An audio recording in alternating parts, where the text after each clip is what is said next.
Next, you're going to learn about working with CC libraries or Creative Cloud libraries, which are something that I think are really helpful. They're a way for you to be able to take content and save it, store it, use it later on, share it with other people, and just work faster. Now, not all of us are going to have access to these. These are actually considered a service, and it's part of Illustrator, Photoshop, InDesign as a panel, but you may not have access to them. So depending on the software setup you have, what you bought, what your company's doing, make sure you can use these. So we're going to go through and we're going to actually save some content from another document. So we're going to open that up. So come up to File, go to Open. In the Lessons Lesson 13 folder, what I want you to do is we're going to go in here and we're going to open up the sample.ai file. It's got some content we can use. And then so we can see everything, you might be missing fonts here. If you are, go ahead and activate the fonts. If you don't activate the fonts, you'll have to go out and replace the font if you want to, because we're going to use some of the text in here. So I'll click on Activate Fonts, and hopefully it shouldn't be that long. All right, I've got it. So what I'm going to do down here is go click on Close. And we need to see everything. So choose View, Fit All in Window.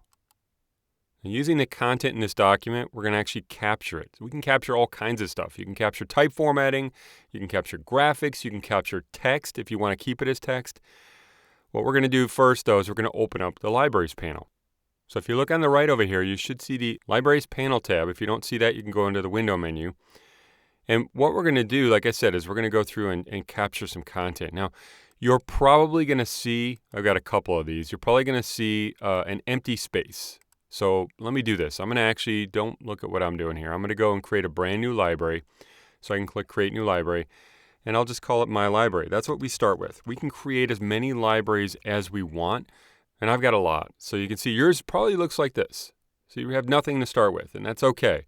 As we go through, we can save content that we're working on currently and then take these libraries and actually save them out or export them so we can keep them for later. That way they're not clogging up our storage space.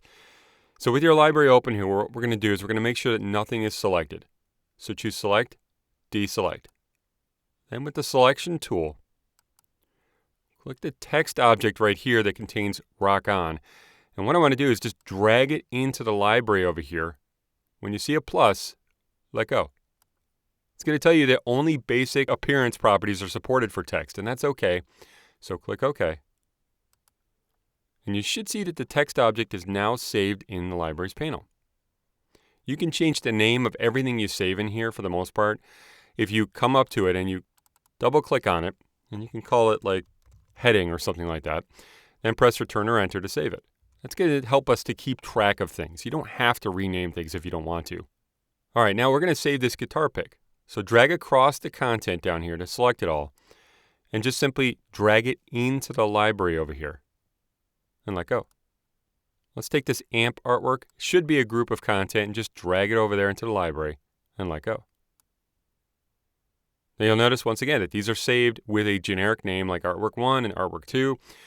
The thing I love about libraries is that whatever the content is to begin with, that's what it stays as. In other words, if it's vector or text, it stays that way unless you decide to rasterize it or do something different.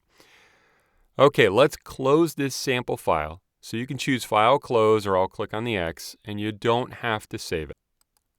We now have library assets, and if you look over here, it's all still there to be able to use.